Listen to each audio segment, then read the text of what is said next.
Dyma Dewin. A dyma Dotty. Mae Dewin yn siarad Cymraeg.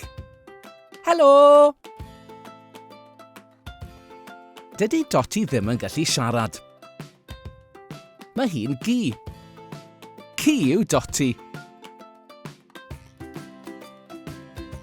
Mae Dewin a Dotty yn byw mewn balŵn mawr. Dyma'r balalŵn. Mae'r balalŵn yn borffor. Mae Dewin yn hoffi'r lliw porffor. Mae dillad Dewin yn borffor.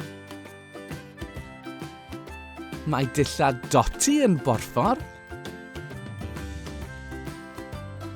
Mae het Dewin yn borffor.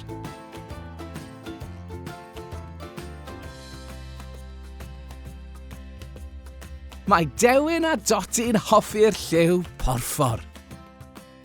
Gair arall am y lliw yw piws. Mae Dewin a Dotty'n hoffi'r lliw piws hefyd. Mae Dewin a Dotty yn teithio o amgylch Cymru yn y balalŵn. Tybed beth wnawn nhw weld?